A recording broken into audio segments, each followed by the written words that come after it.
When it comes to communication among microservices, microservices can communicate with each other in two ways.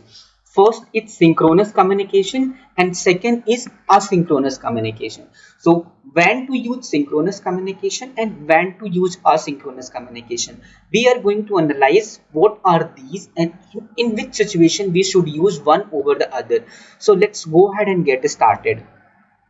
So these are the different services that I have taken for an example. So this is the order service, product, payment and mailing and analytics service.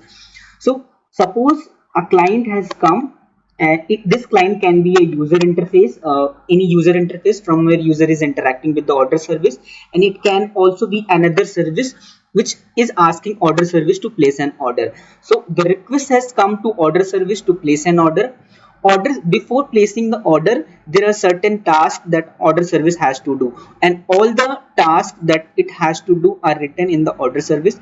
First, it is going to check the inventory, whether there are product available or not. So it has make request to product service to check for the availability of the product. So product service is contacting the database and checking the availability, and then responding to the order service. When order service has got the response from product service, then order service is going to perform the second step, which is going to perform the payment service.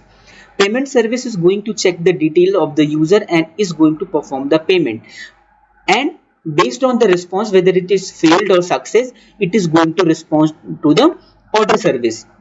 Now two things are done: product availability and payment is done. Third thing, when payment is successful, order service wants to communicate to user that order has been placed.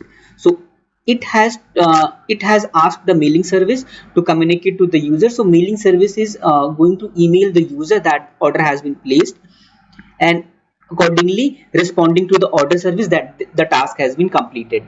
After mailing service, there is one more service, which is analytics service, which is going to be used for analytics purpose, machine learning and AI, all those things, and we need to maintain data there as well for all the activities that is happening with the order service. So the last task that is listed with the order service is analytics service, where it is doing it and responding it. So all of this communication that we are seeing, that it is the first request that it is sending, and it is order service is waiting for the response from the product service, and it is responding accordingly. With the order service, when payment service, also same process is followed. So the main point to consider here is that order service is contacting the other service, and it is waiting for the response from the service and then proceeding with the other task. There are certain line of codes that are written here. So this line, if this line has is talking to another service, other lines cannot execute until and unless it has got the response from the first service. So this is what we call the synchronous communication. Means everything is in sync, so it is not proceeding further without getting the response from the first service. So this is what we call synchronous service, and it is the most widely used and most popular, and most popular, what to say, it is the most suitable in all the scenarios, in most of the scenarios, right, to use the synchronous communication. Because to process the payment service, to process the payment, we want to know the status of the product, whether they are available or not. So without getting the response from the product service, we cannot proceed with the payment service, right? So this is what synchronous communication is. If I talk about the benefits, it's easy to implement and easy to understand as well. So when synchronous communication is so easy and it is so popular and best suited for the situation, then why we are looking at any other way of the communication? Are you seeing any problem with this one? So let me tell you, payment service is something without the response from the product service, it cannot proceed. But what about the mailing service and analytics service? Mailing service also need the payment service status, whether payment was successful or failed. Only then it can process the email to user, right? And then again, analytics service is maintaining the data about this product and about the order detail that has been completed. So this analytics service, the analytics service doesn't need the response of the mailing service, whether it has been communicated to the user or not. So this analytics service is independent from the mailing service.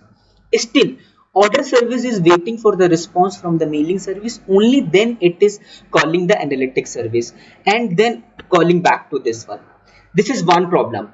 Another problem is when responding back to the client, it has called the payment service, payment is success and order is placed, and before sending the response to the user, it is calling the mailing service and analytics service as well, because this user doesn't care whether you are calling the mailing service or not, because the response that we are sending here, it is independent from this mailing service and this analytics service. So the waiting time that we are wasting here at this point, that we are waiting for the response, is the problem. Is there a way that I can do something so that I do not have to wait the response from this service and this service? I can just communicate to mailing service that these are the details that you have to mail, and I can just communicate to analytics service that these are the details that you have to maintain in the database, but I do not need the response. In that case, I'll be able to save some time to respond to the user, so I'll be getting better user behavior this way, because better response time, better user behavior. In these scenarios, the second way of the communication, that is asynchronous communication, comes into picture. So this order service and product service communication is happening. We cannot do anything because we need the response from this payment service to respond to the client. But mailing services and analytics service, we can do something with this one. So to do that just passing the message to mailing service, we have to do something extra here. So one extra thing comes here in picture, message broker. So under message broker, we have concept of queues. This is the Q1, and we make some queues and we properly name it Q2. So this Q1 is concerned with this mailing service. This mailing service is listening to this Q1, and this analytics service is listening to the Q2, the second queue that we have. Now, when payment is successful, order service can just pass the message to this Q1 here and to this Q2 here, and it can just pass the message to message broker respective queues and directly respond to the user. It was the first request that it had sent, respond to the user quickly and not waiting for the response from this message broker, whatever it is here. So this way we are improving the time for the client. So it is the better user behavior here, and here also we are improving the system performance here. We are not waiting for the response here, so we are we are using CPU more effectively here, because we are order service is now not waiting for this response from here, but it is again ready to serve another request. So this is how asynchronous communication can help us in getting the better user interface. So there are two ways that we can get the asynchronous communication. First is the message based that we just discussed. Second one is the callback based. So there are if you are coming from the JavaScript background, you know about the callback.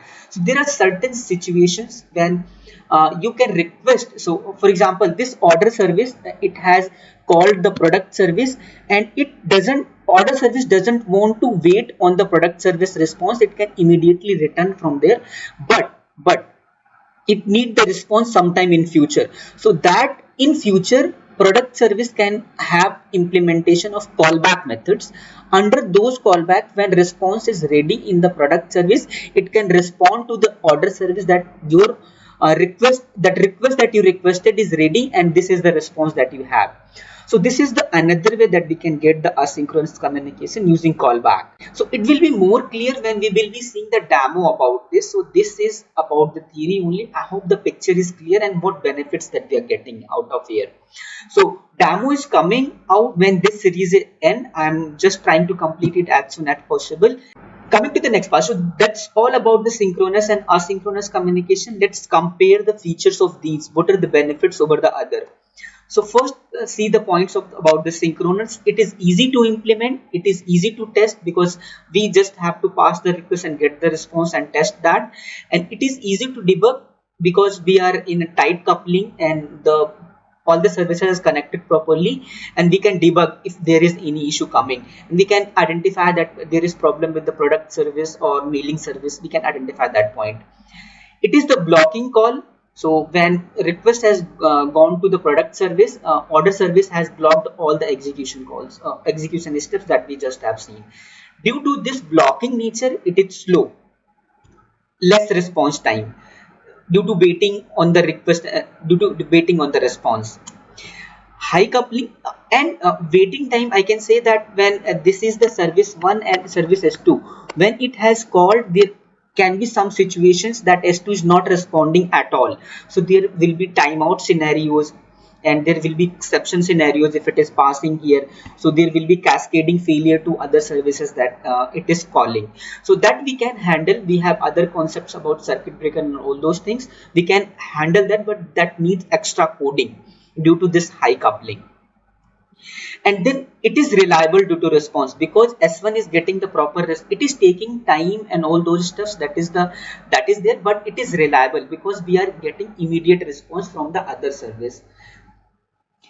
Now coming to see the point about the asynchronous, it is going to just opposite of this one.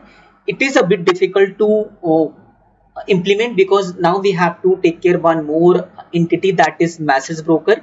We have to understand how it is working, and we have to put this under all the environment test and production environment. So this one extra headache is there in implementing asynchronous communication.